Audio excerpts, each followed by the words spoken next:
எல்லாருக்கும் வணக்கம். நீங்கள் எதிர்பார்த்த பருவமழை தொடங்கிடுச்சு.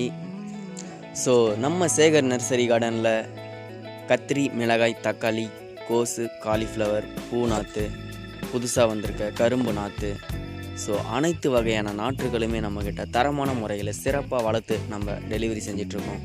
தமிழ்நாடு ஃபுல்லாக டிரான்ஸ்போர்ட் ஆப்ஷன் இருக்குது நம்மளுக்கு கொரியர் அனுப்புறதுக்கு. ஸோ நீங்கள் எந்த மூலையில் இருந்தாலும் தமிழ்நாட்டில் உங்களை தேடி வரும் நம்ம நாற்றுகள் தேவைப்படுங்க கால். எல்லாருக்கும் வணக்கம். நீங்கள் எதிர்பார்த்த பருவமழை தொடங்கிடுச்சு. ஸோ நம்ம சேகர் நர்சரி கார்டனில் கத்திரி, மிளகாய், தக்காளி, கோஸு, காலிஃப்ளவர், பூ நாற்று, புதுசாக வந்திருக்க கரும்பு நாற்று, ஸோ அனைத்து வகையான நாற்றுகளுமே நம்மக்கிட்ட தரமான முறையில் சிறப்பாக வளர்த்து நம்ம டெலிவரி செஞ்சிட்ருக்கோம். தமிழ்நாடு ஃபுல்லாக டிரான்ஸ்போர்ட் ஆப்ஷன் இருக்குது நம்மளுக்கு கொரியர் அனுப்புறதுக்கு. ஸோ நீங்கள் எந்த மூலையில் இருந்தாலும் தமிழ்நாட்டில் உங்களை தேடி வரும் நம்ம நாற்றுகள் தேவைப்படுங்க கால்.